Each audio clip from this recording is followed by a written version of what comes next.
video, we'll focus on the time period after World War II. We're focusing on the 1950s and the prosperity that came after the war. Following World War II, the 1950s were a prosperous and affluent time for many. Following the war, when the factories converted back to post-war production, we're going to see a big increase in the car culture. Look at the numbers here. In 1946, right after the war ended, 2 million cars were produced. 10 years later, almost 8 million.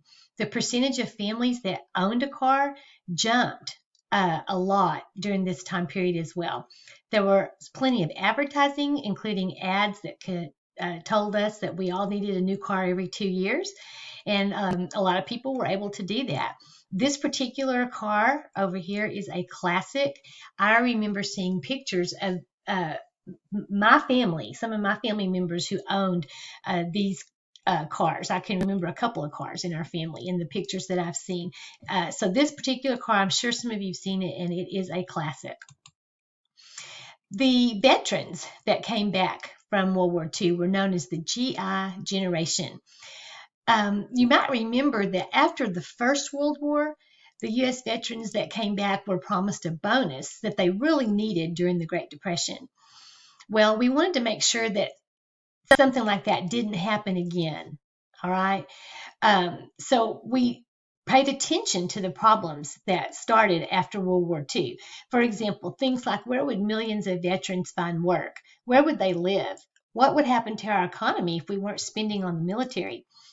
Just like after World War I, the 1920s were prosperous, but there were problems looming and the Great Depression hit in the 1930s. We didn't want that to happen again. There was a brief period of turbulence right after World War II. There was a housing shortage and some veterans were living in temporary shelters.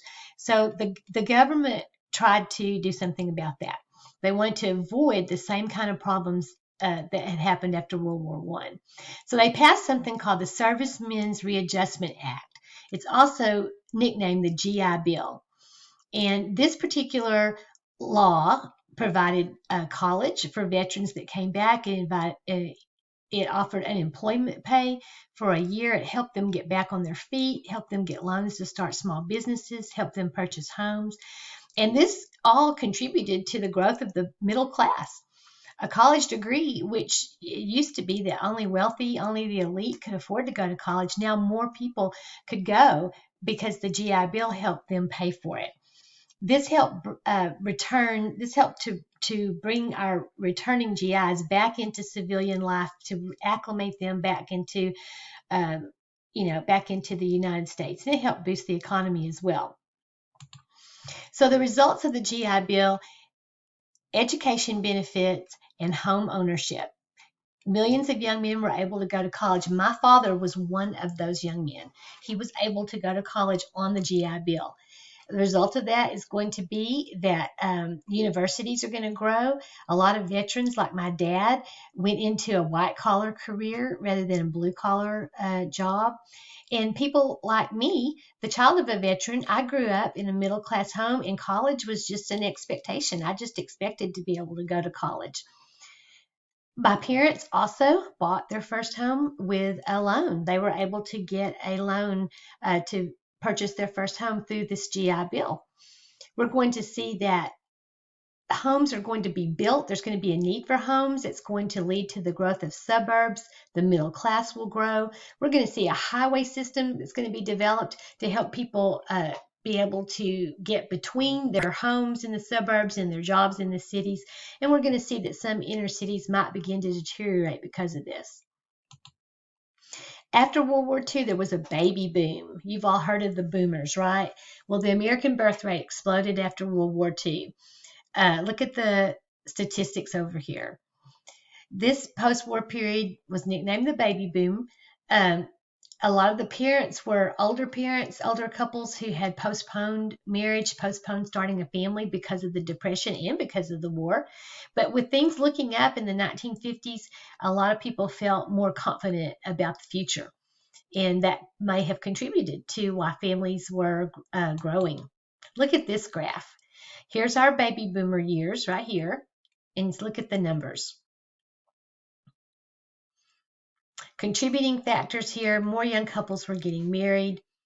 The GI Bill helped those parents get an education, helped them get a house, a home for their family. So all that contributed to that boom. In the 1950s, we'll also see a resurgence of religion. Following the war, a lot of the veterans came home and they were looking for some kind of purpose or some kind of meaning to their life. And so this particular generation has been called the greatest generation, and a lot of them turned to religion. So the U.S. widely embraced religion in the 1950s. Also during the 1950s, as we are involved in the Cold War, remember that the Soviet Union will be an atheist nation. So we're going to emphasize our differences with them, and some of the ways we will do that, we will see our Congress revise our Pledge of Allegiance. We'll see the nation's motto, "In God We Trust," will be adopted. This man was a leader of the religious movement in the 1950s. His name was Billy Graham, and he was an evangelist, Christian evangelist. He used radio and TV to become well-known and influential.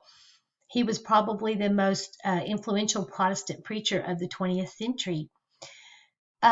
He appealed to a lot of people. He was friends with leaders, presidents, U.S. presidents, and people even around the world. They came to him for counsel and for advice and turned to him during times of crisis.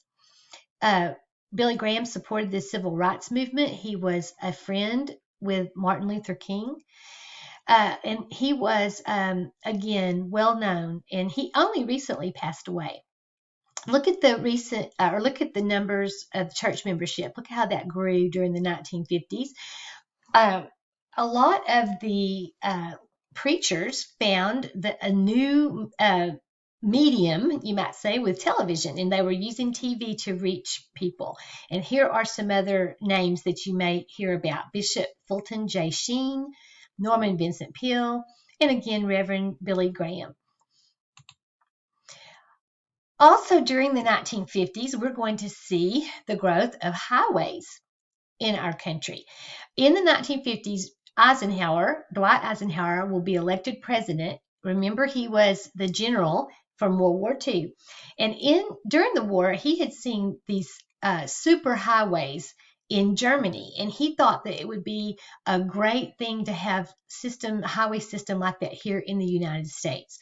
So he is going to lead the way with the federal highway bill that was passed in the 1950s to create a modern interstate highway system. It would make traveling across the nation much easier for us. 40,000 miles of interstate would be built. Now, here in Texas, we have several interstates, and I bet that a lot of you live near one of these. I live near I-35. Notice it goes all the way up through the United States from Mexico to Canada. Notice that I-35 goes north and south, so does I-45. The interstates that go north and south are odd numbered, and the interstates that go east and west, like I-20, I-30, I-10, they are even numbered. And I know that where I live, you can't really get around town without getting on the interstate. So it has a big impact in the area where I live. There's also a lot of construction. You notice over here, it says this was the largest public works program in American history, and they are still working to rebuild and to improve the interstates. They're always continuing to work on them, aren't they? Well, the effect of highways, to have highways like this, what is that? What's the effect of that? What's the result of that? Well, people are going to need cars, aren't they, to be able to get around. So where there were roads, suburbs would grow and inner cities would decline. Highways would be built through the countryside. You no longer had to go on little back roads and go through small towns and go to local businesses. Along these highways, chain businesses will spring up, things like hotels like Holiday Inn, chain restaurants will come up. Currently in Texas, Buc-ee's are being built along a lot of our interstates. So that's sort of a modern day example of a chain business that might grow up because of the interstate. It's going to be built there because that's where the cars are, where the people are. We're going to see the growth of the suburbs during this time period. And the root word here is urban. See here, suburban. The root word is urban, which means city. Suburban means around the cities. So what we're going to see is that houses are going to be built out away from the main city. It's going to become known as the suburbs. It's going to be part of the American dream because the suburbs were full of homes that were affordable. There were single-family housing, often with good school districts, friendly neighbors. The highways made it possible to go back and forth from your home in the suburbs to your job in the city. Look at this, guys. 13 million homes built in the 1950s. 85% were built in the suburbs. We'll see new houses, new shopping centers, new schools being built. We will see old ethnic neighborhoods within the cities begin to deteriorate. We will notice that new suburban developments were almost exclusively white, and that's because banks often would not give mortgages to African American home buyers. So that's going to be an effect of this as well. While the 1930s, remember our 1930s, the Great Depression, was a tough time filled with scarcity, the 1950s made people feel like that they could get things that they really wanted. It was a whole different climate to the times. We're going to see medical breakthroughs in the 50s. We're going to see antibiotics developed to fight infections, new drugs to fight diseases like cancer, diabetes, and heart disease. And one of the big developments will be the polio vaccine. This man, Jonas Salk, developed the vaccine that prevented polio. This man right here had polio, and when you had polio, you might have to be in an iron lung. This is what he has here, an iron lung. And the vaccine prevented people from having to go through that. There were technological breakthroughs during this time period as well. Air transportation became more prevalent. We're going to see things like televisions, more televisions in homes, and we're going to see transistor radios. This is a computer. Notice that it takes a whole room. Personal computers had not been developed yet, and at this time, computers were mostly used by the government. But families like ours would fill their homes with electrical appliances. You see some of the things here. Many of the advances in technology that had come through the war effort continued through the 1950s. And we're going to see mass production of things such as not only technological goods, but medicines such as penicillin and the vaccine for polio. All right, well, that will conclude this short video about the prosperity of the 1950s. Thank you so much.